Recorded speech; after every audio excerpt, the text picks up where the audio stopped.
Hmm. Wow. You know what? I grew up lifting. My dad really didn't care for it. Tell you the truth, I didn't start lifting until about 14. My dad had no time for it. He wrestled for Oklahoma State, and when I see videos of him wrestling, he was a 6'5", very Dutch build, kind of natural thick guy. Yeah. Um, but he didn't want me lifting weights at all. So all the learning that I did was through Muscle and Fitness, was watching other people in the gym. Flex magazine. I It don't was know if you had Flex. yeah, Flex magazine. Yeah. Yeah, they would all come across the borders. It was Wheeler. What was it? Joe Wheeler and Arnold and all that.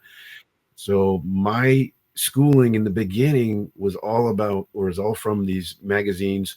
There wasn't YouTube, anything around. So whatever it was, I find out later that here I am trying to lift weights like these guys that have doped themselves up beyond belief with anabolic steroids. Yeah. And I'll never be able to lift or bench press what they're going to do, but I sure as hell tried at 14 years old.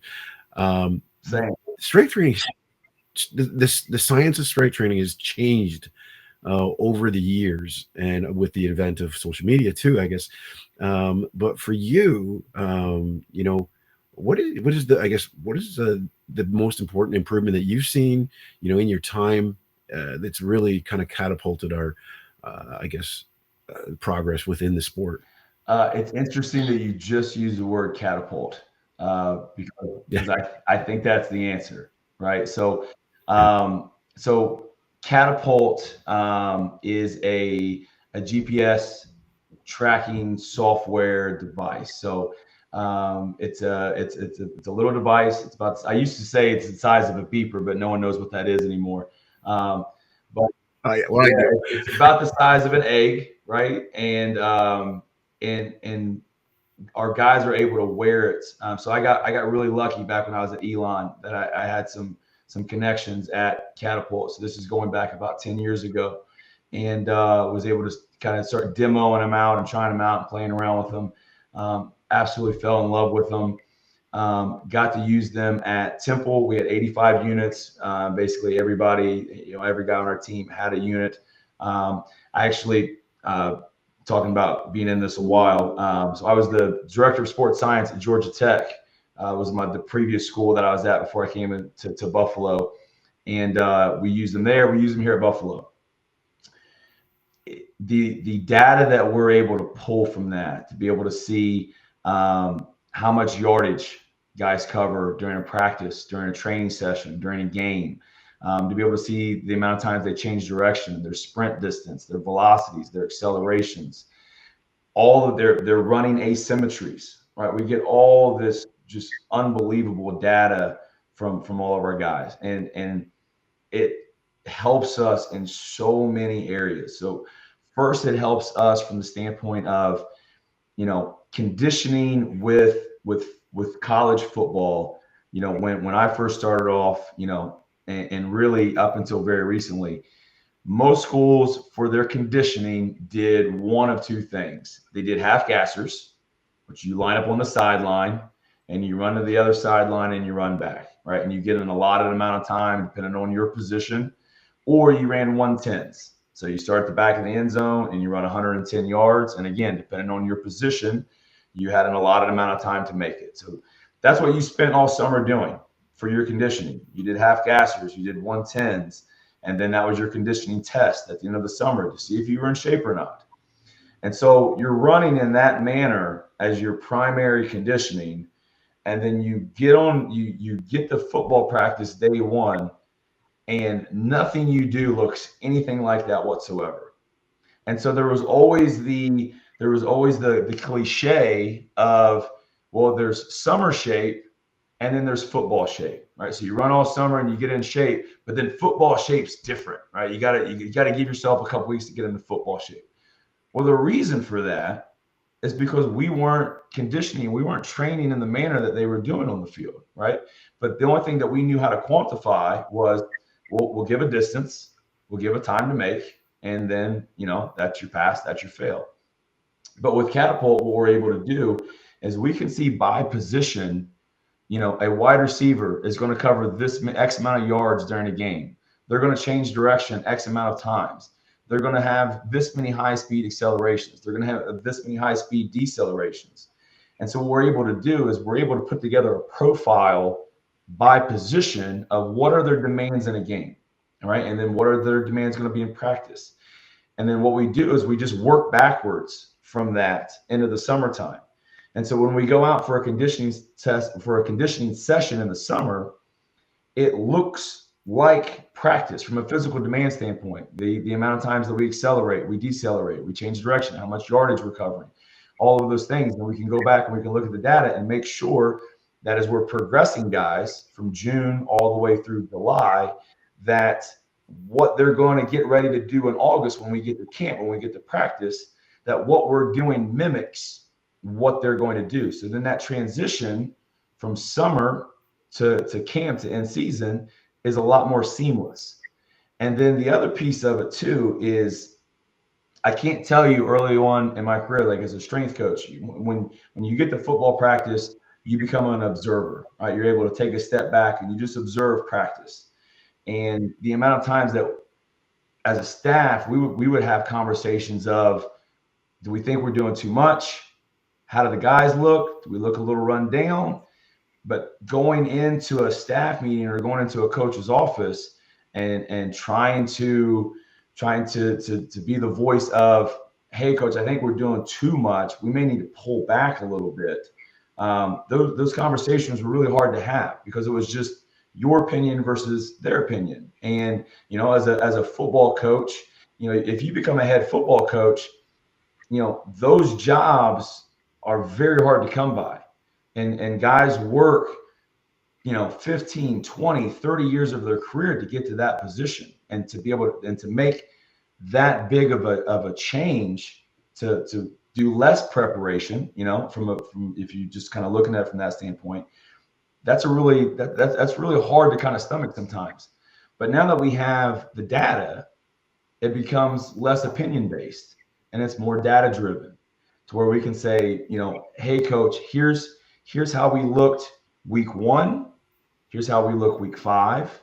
Here's how we look week 9. Here's how guys are responding. Here's how guys are moving around.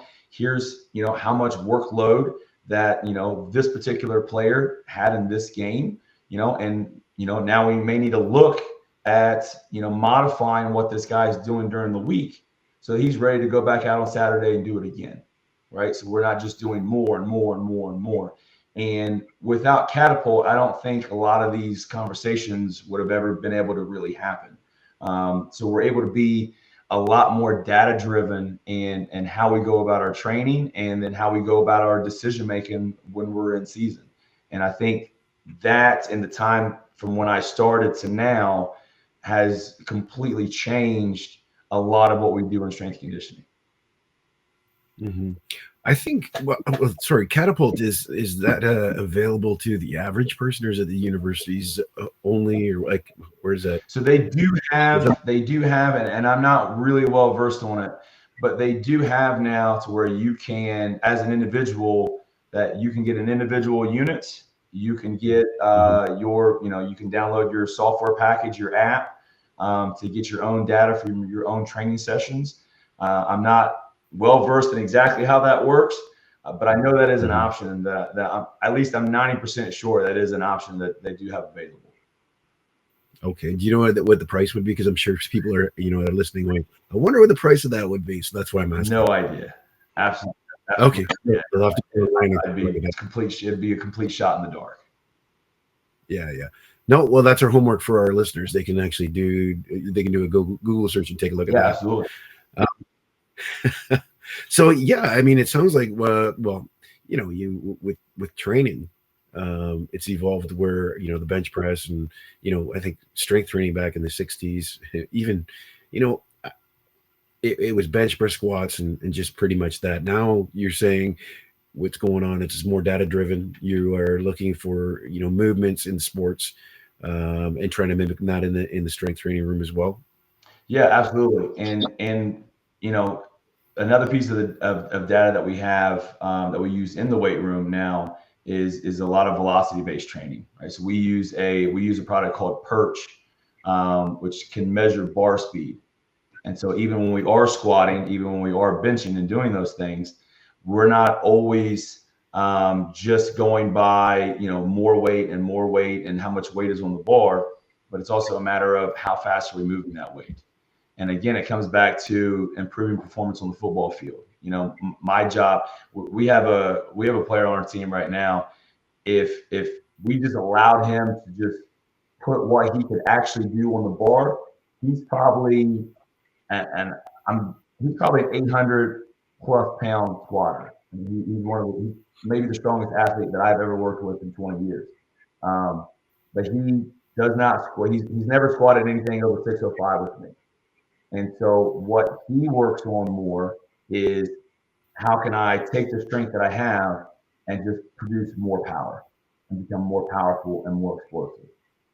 Because adding more and more and more weight isn't going to.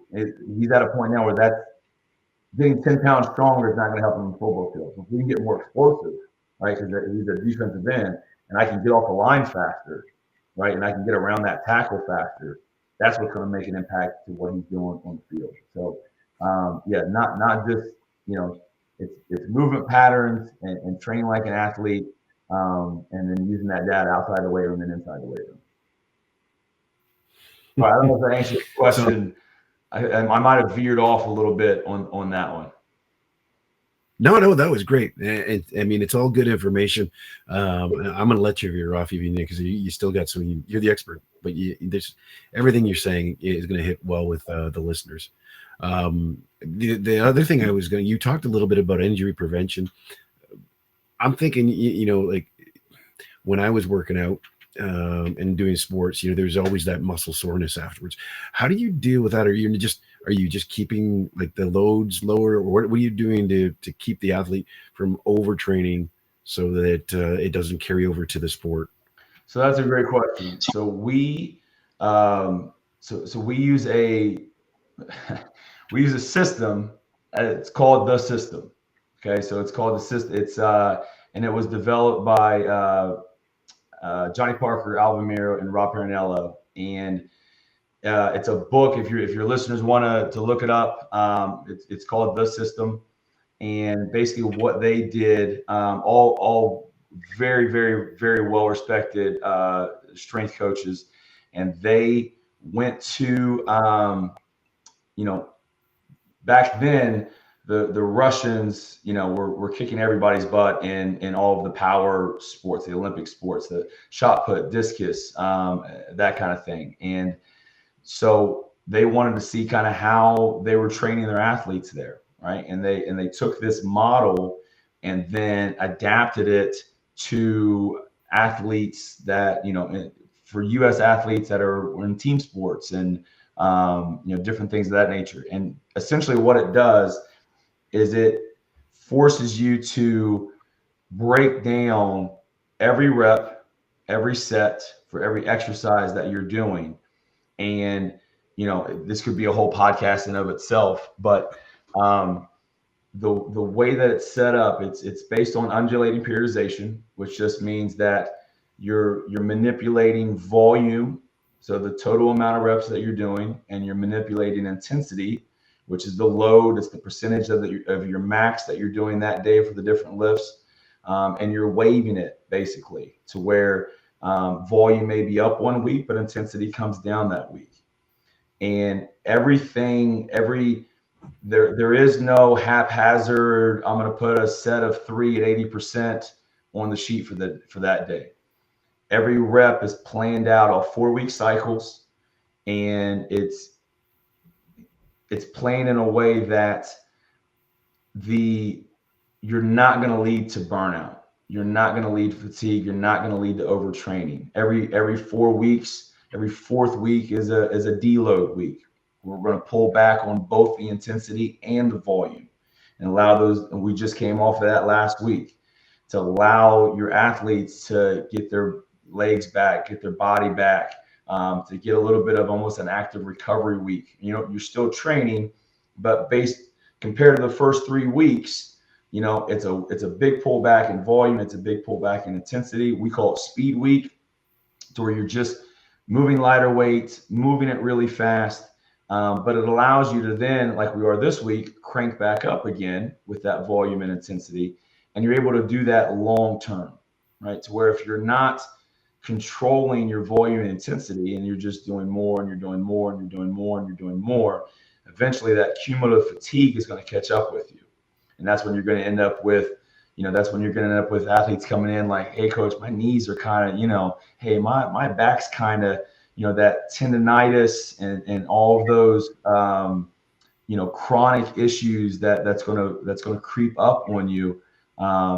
That's what you're going to run into. So that's kind of how we control it and manipulate it is just based on how we periodize and how we plan out from week to week to make sure that we're not, just trying to go up and to the right.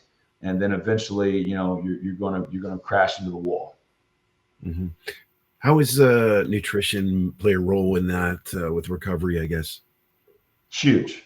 Mm-hmm. It's huge. So we're very blessed here.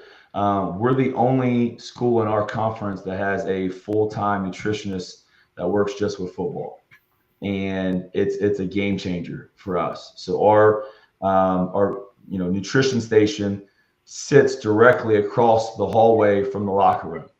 All right. So when guys come into the building, the first two places they go is the locker room, and then right across the hallway, we have a full breakfast set up for them every day where they're able to come in and get breakfast. And then we have lunch catered in for them at the end of the day. So to take a step back for a second, the way that we break up our schedule is all of our football, all of our training is all blocked off, and we do all that in the morning.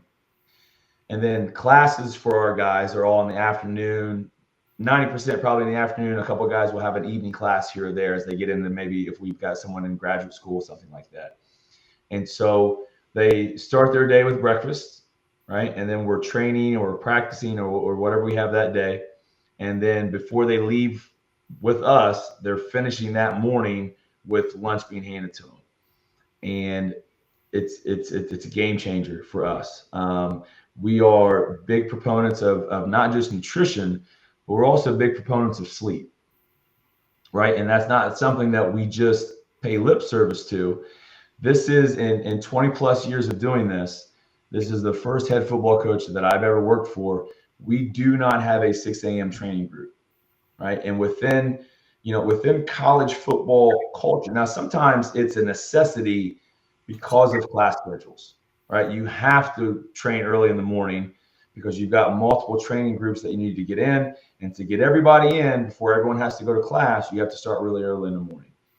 Well, we're very blessed that, our academic department does a really great job of blocking our guys' schedules, but we do not get guys up earlier than we need to, right? So if we can get our guys an extra hour of sleep, extra hour and a half of sleep, we do it. Because the better that we can do from a nutrition standpoint, the better that we can do from a sleep standpoint is going to absolutely maximize what we're doing from a training standpoint.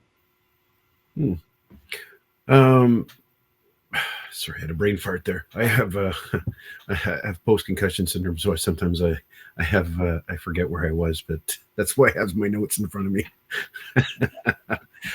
Speaking of concussions, do you guys do anything for concussions there when it comes to rehabilitation with are they back in the weights, or is it just a slow progress? So it's so we take that from a case by case basis. So if someone is unfortunate enough to get a concussion, that's going to fall underneath our sports med staff, right? So they're gonna take that, they're gonna handle that. We actually have one of the leading scientists for concussion study that actually works at our university, and so the procedures that we have in place for that are really, really good. But our sports med staff is going to handle all of that. Now, from a prevention standpoint, part of it is equipment, right? That we try to get the best equipment that is out and available right now to try to help minimize that. From a training standpoint, the biggest thing that we have found is the stronger your neck, that's the best thing that you can do to help minimize your risk of concussion. And that's something that we'll do at least once a week, just something purely neck focused, right? I'm sure wrestlers are very familiar with neck training. Yeah. That's something we'll do at least once a week, and most often we're going to hit twice a week, just all different shapes, forms, and fashion, like neck harness, manual, partner neck, every which way that we can think about to try to strengthen that neck area is really the biggest, as far as from a research standpoint, that we found to try to minimize the risk. Again, football is football. You're playing a contact sport. You have some very large human beings that are running very, very fast and running into each other. So sometimes unfortunate things happen, but that's kind of that's what we try to do to one, help minimize it on the back end, and then if someone does end up getting one, then that's something that the sports med staff is going to take over. Mm-hmm. A quick question. I'm going to ask you if you've ever seen this device, but it's I did a podcast with a doctor on concussions, and he was talking about football and concussions. Couple things. One with this device there was a football helmet. There was I guess a spring on it. Topspin 360. Yeah, that's it. So you've seen. Okay. We had those at Georgia Tech. Okay. I'm actually a really big fan of them.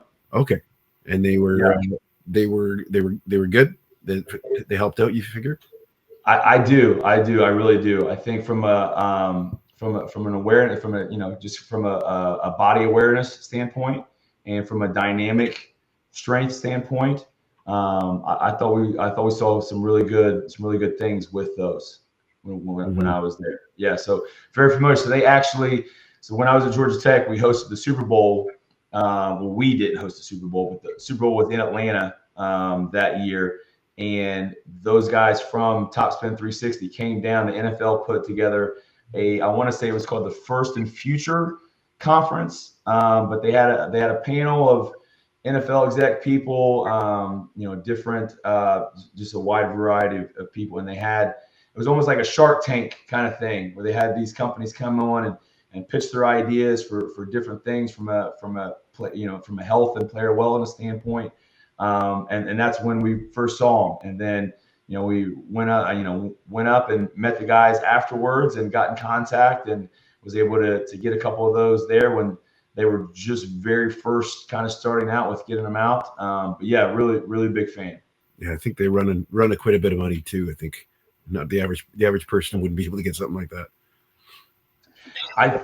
So for part of our cost was mitigated by the fact that we already had helmets. Yeah. They were able to basically, I don't know if retrofit is the right word, but they were able to fit their devices on the helmets that we already had. Because I think a football helmet now can run anywhere up to about $1,000. And I can't remember the exact number of what it was for them to then fit their device with it. But yeah, it would be a touch expensive if you were starting from scratch. Yeah. Couple more questions before I let you go. One, you've worked with high level athletes. What are the common habits and traits that you've seen in them in the weight room? That's a great question. I would say, especially with like the great athletes that you get that you're blessed to just kind of be a part of the journey, is just their level of dedication, level of commitment, level of attention to detail. First guy in, last guy out. Just how much commitment that you see from those guys of just coming in every single day, wanting to get better, not leaving anything on the table, and just doing everything in their ability to maximize every single thing they can, whether they're doing speed work or mobility work or lifting or whatever it is that they're doing. And then also is going to carry over to football, right? Whether it's watching film, getting extra field work, working drills. We have guys that will, again, with our indoor attached to our weight room, which is where my office is, seeing our guys, some of our guys that we have on our team right now that are just, on a Saturday morning and a Tuesday afternoon and outside of what they're doing with us, just coming in and catching balls and doing extra work.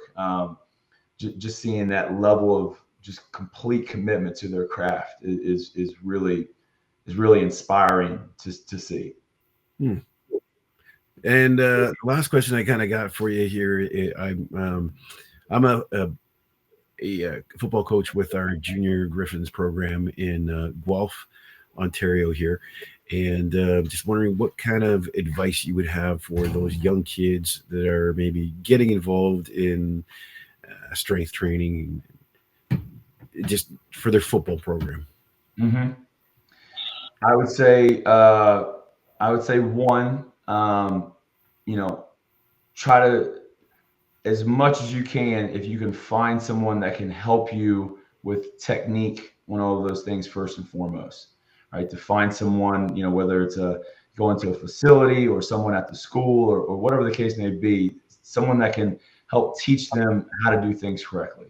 Because, I was talking earlier about, getting a freshman in our weight room and looking at it as, hey, we've got a 4 to 5 year window to develop. There's no need to be in a rush, right? We can break things down and start with the bar and then work our way up. Well, if you're talking about even younger, I worked at a private facility where we would have 10 and 12-year-olds, that would come in and train. And now you're talking about potentially a 10-year window, right? And so, don't be in that rush, like you were talking about, like with us with our muscle and fitness magazines, when we were 14 and wanting to be, Jay Cutler and Flex Wheeler, right? Don't need to be that overnight. But try to start with your technique, start with the basics, learn how to do a proper squat, learn how to do a proper push-up, learn how to properly hinge, which is going to lead to whether they end up with into Olympic lifts later on, or even with deadlifts and RDLs. And then it really comes down to consistency. One of the things that, from just a core value, one of the things that I love about strength training is you can't fake it. It's earned, right? And it's earned through consistency. You can't just show up one day, right? And unless you're a 0.001%, kind of just a physically gifted, anomaly. You can't just walk into the weight room and be the strongest guy in there. It doesn't work that way. Like, you have to earn that through consistency over time. And, and starting with an athlete that's younger, if you learn the basics and you're consistent, you're not going to be, Jay Cutler, Flex Wheeler in 2 weeks, but you'll be really surprised at how much progress you can make over a year, 2 years, 4 years, 5 years, with just doing the basics really, really well and being really, really consistent. Yeah, and I think that's what kids don't get these days is they want immediate results. They don't want to take the time, and I think that's the big message, right? Is take your time, develop the core skill set that'll make your body into something that actually works when you get older. you yeah. And there's that. You must have some athletes coming in that you kind of that have probably lifted like us growing up and didn't like. I'll tell you, up here in Canada, if you probably won't find a strength training coach in a high school. I don't know. I'm sure I've seen some really good schools in the US where they've got a lot of people on staff just to help the football team or whatever team. But for guidance when it comes to lifting, there's not a lot unless you go private, like you did, or sorry, like you were stationed at a private facility. You worked at a private facility, right? Private facility. So it was a private training facility. So it was a business. We weren't affiliated with any schools, but I get what you mean. Like, it's a wide array here in the U.S. You have some higher end schools. You'll find strength coaches, but a lot of schools, like you're saying, a lot of schools here in the U.S. The strength coach is the assistant football coach that maybe played college football, and here you go. Now you're running the weight room. Yeah. Well, I got to say, if I was coming in to play football for Buffalo, brand new recruit, in my age, sorry, at my age when I was younger, I'd be confused the hell, coming into a program going, what? I was lifting like this. I thought I was doing everything right. Obviously, Right. speaking to you today, there's a lot more than just going in and banging the weights and throwing them around. There's a little more to it, and it's got to be done properly to actually make an impact on your performance. Yeah, for sure. For I want sure. to go ahead. No, go ahead. No, I just wanted to thank you for coming on the show. I appreciate you taking the time to sit down and talk about your knowledge on the sport of strength training for football. And I wish you guys the best of luck this year in football. I'm always cheering for the MAC. I was part of the MAC over there at Eastern Michigan, so hopefully you guys do well. I appreciate it. And yeah, thanks for having me on. It's a pleasure to be on, and it was a pleasure chatting with you.